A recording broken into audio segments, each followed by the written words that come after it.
Well, I didn't think I would come out swinging like this, but I have to address the importance of good financial advice. Beware of the financial advice you receive. Welcome to episode number 2 of the Black Wealthy and Wise podcast, the number one podcast for helping Black families escape financial slavery, create financial freedom so they can live their best life and leave a legacy for their families. I am Alex Jones, your host and retired business owner, entrepreneur, and financial coach. So welcome, guys, to episode number 2. So just like I mentioned earlier in episode number 1, I share with you there are some really good podcasts out there that share some really good, sound financial tools, financial strategies, tips that really have helped a lot of people. And the reason why I'm doing Black Wealthy and Wise podcast, or I created Black Wealthy and Wise podcast, was because um, many of the suggestions and the tips and the strategies did not address or help us to overcome some of the particular challenges Black families face. So today, and if you're watching me on live on video, I'm going to share with you a couple of items here today. One of the people um, who has really established himself as a premier podcaster, video person, host in the financial space is Dave Ramsey. Dave Ramsey. He has helped a lot of people be able to get out of debt, create better financial situations for themselves. But um, just recently, Dave has shared some information that I think deserves to be reviewed and deserves to be looked at very carefully. Very carefully. So let me share with you an Instagram post that Dave Ramsey shared on yesterday. And that's the reason why I'm talking about this today, because I think it's very timely and it's very important that we address or take a look at things that might not be as helpful to you in your particular situation, in your particular financial situation. So, Dave Ramsey posted yesterday on Instagram. Let's see. Boom. Let me share this with you. So hopefully you can see that. So Dave Ramsey shared yesterday how to invest your money on Instagram. And so he shared a post, and the post says, hey, here's what you should do. You should invest in mutual funds, spread your money equally in 4 categories: growth and income, aggressive growth, international. And he also suggests that you invest in real estate, paid in full real estate. Okay. He goes on to say, don't invest in single stocks, Bitcoin, or any cryptocurrency, whole life insurance policies, annuities, bonds, micro investing. And he says you should not be investing in REITs, real estate investment trust, ETFs, and or CDs. So let me go on and read the caption of what Dave Ramsey shared. He said, there are plenty of other things I tell you not to invest in, but this is a good list to start. Focus on investing in the right things, according to him. He says, I only recommend investing in mutual funds with a solid track record of success, spread across four main categories, and real estate that is paid for. He suggests that you wait to invest until you become debt free, okay? Except for your home if you have a mortgage. And if you've got an emergency fund of 3 to 6 months of your expenses saved, then he says it's okay to start investing. At this point, you would be at what he calls baby step number 4, where you can begin to invest 15% of your income for retirement. All right. If you're not at this point yet, do not give up. You've got what it takes. Blah, blah, blah, blah, blah, blah. So, this is what Dave Ramsey shares. And I want to be able to go over these things, guys, and address a couple of these items. So first, let me talk a little bit about the first thing where he says that you really should invest in mutual funds. Okay, so a mutual fund. Let me just say, what are the alternatives to investing in mutual funds? He says instead of investing in a single company stock or in single stocks, that you should invest in mutual funds. You can also, as an alternative, you can put your money in what's called exchange traded funds. Let me address these separately. So, what is a mutual fund? A mutual fund is nothing more than when a brokerage company uh, takes looks at a particular a sector or particular groups of companies.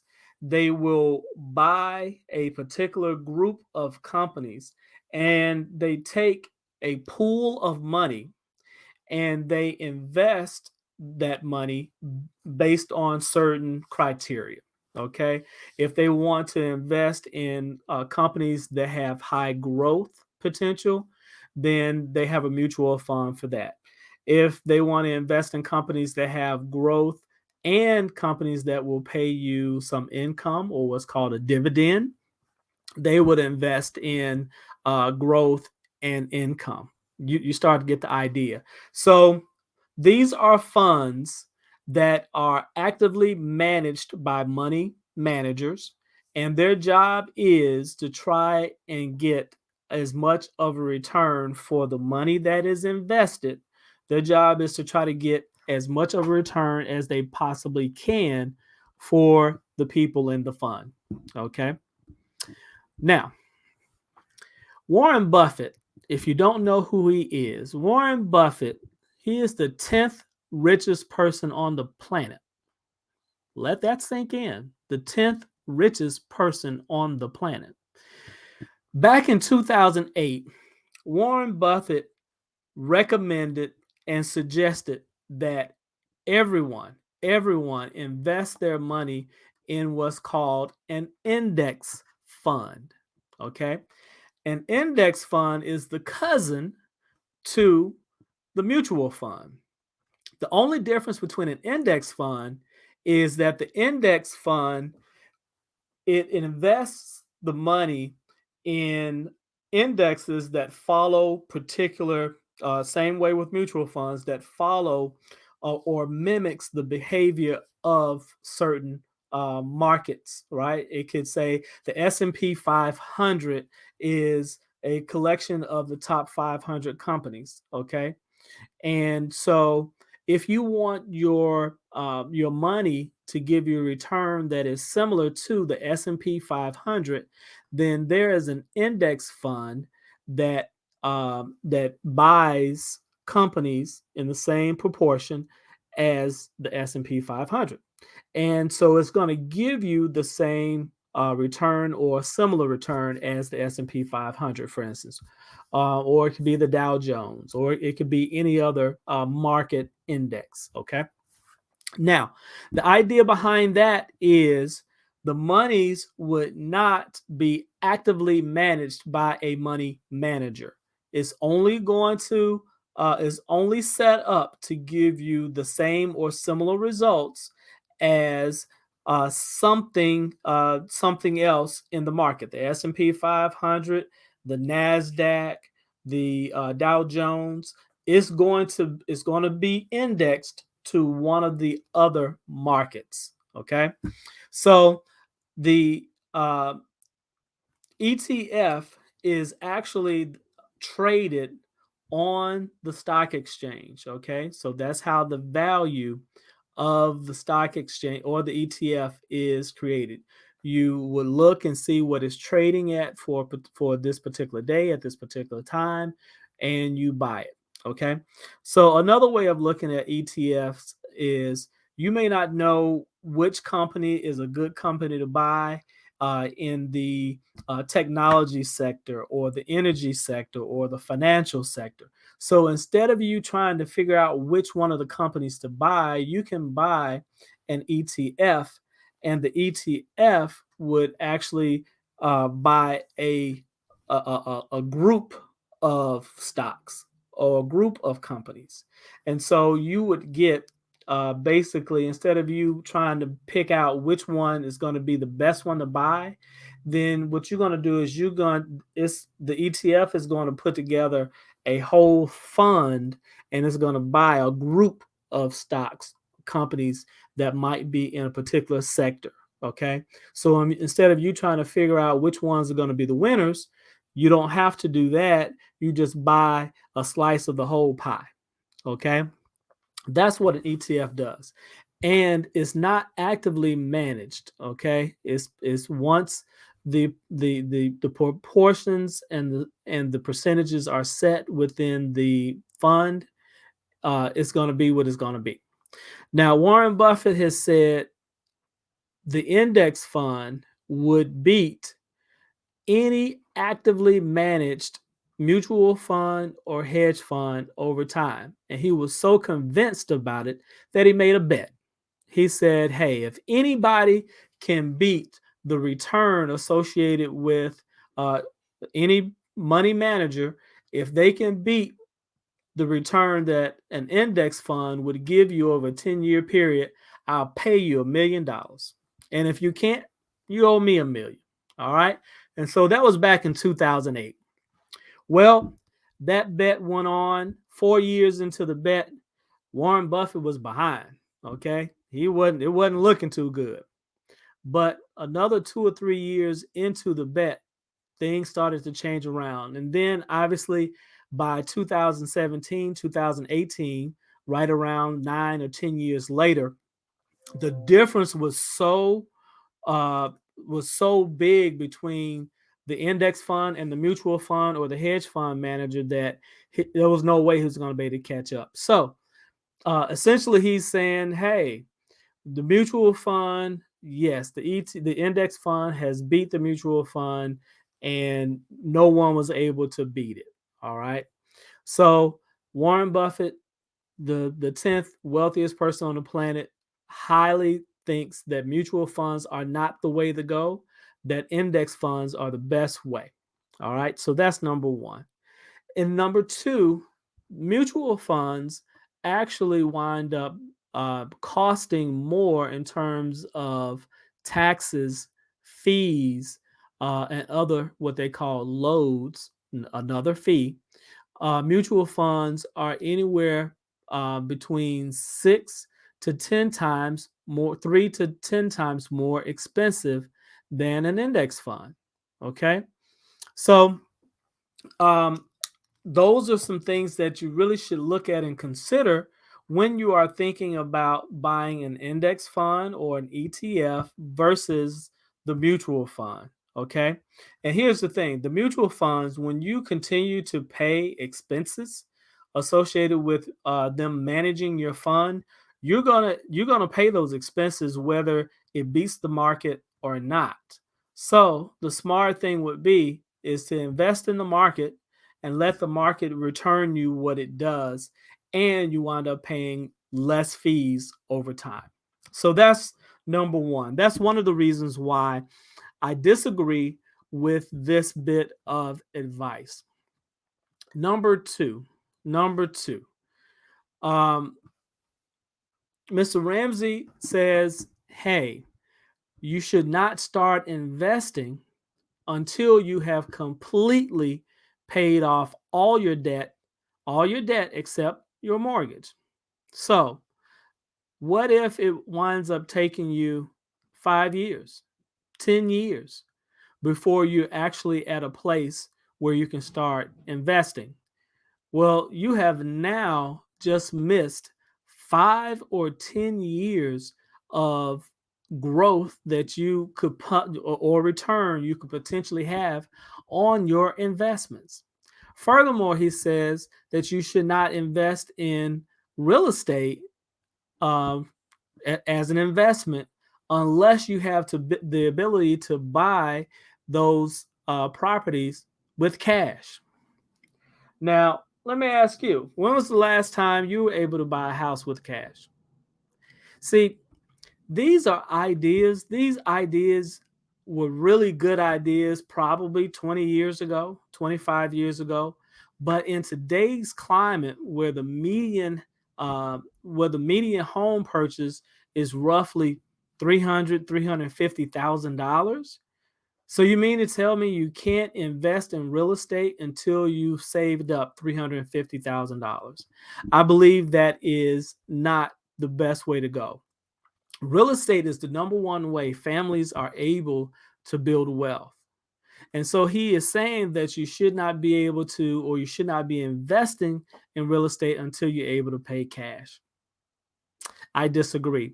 The housing market has grown 97%, almost 100% over the last 10 years. Let's look at Bitcoin. Bitcoin has grown. If you bought Bitcoin at the highest price in 2011, your investment today would have grown over the last 10 years over 300%. That's 300% gain you would have missed out on. Let's go on and say, hey, maybe you know or feel really good or confident about the companies you like and purchase from. Maybe you are a Nike person. Maybe you are someone who likes a particular clothing brand or a particular car brand. Maybe there is a particular uh, cosmetic brand that you like, right? If you really like those items and those products or the services that those companies provide, I think it makes good sense for you to invest in those things that you know, trust, and like. So, not buying a single company stock also would, kind of sort of be a good idea. But again, if it's a company that you know, like, and trust, that becomes a way for you to be able to benefit as you continue to support and buy from the company. So, life insurance, whole life insurance. Life insurance works best when you're young because premiums are absolutely super, super low.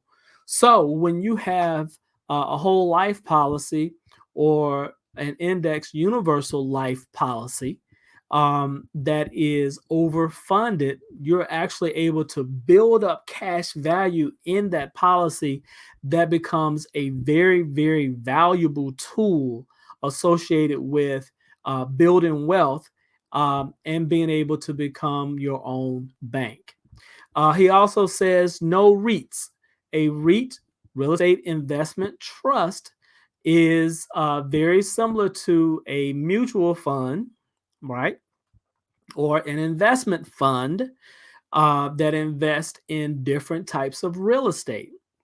Now, the great thing about real estate investment trusts or REITs is they have to pay out it 90% of the return they make in any given year, or 90% of the profits they make in any given year. So the good thing about that is as this real estate investment company is making their investments, it could be single family homes, it could be corporate, commercial, It could be office buildings, it could be malls and other retail spaces, whatever they invest in, whatever you decide to, to invest in.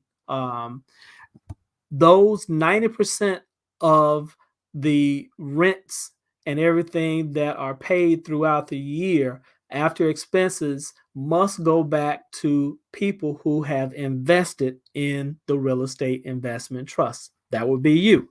So as a result, you not only get what's called the appreciation in the price increase in your stock, but you also get a return or a dividend that's associated with the profits. Okay. So he says that you should not invest in that as well. So, guys, that's the reason why I say it's really, really important that you be aware of what your financial position is. Okay. And be very, very put yourself in a position where you're able to understand what someone is recommending or suggesting to you, and then be able to evaluate that information based on what your financial goals are and given where you are in your financial position. Okay.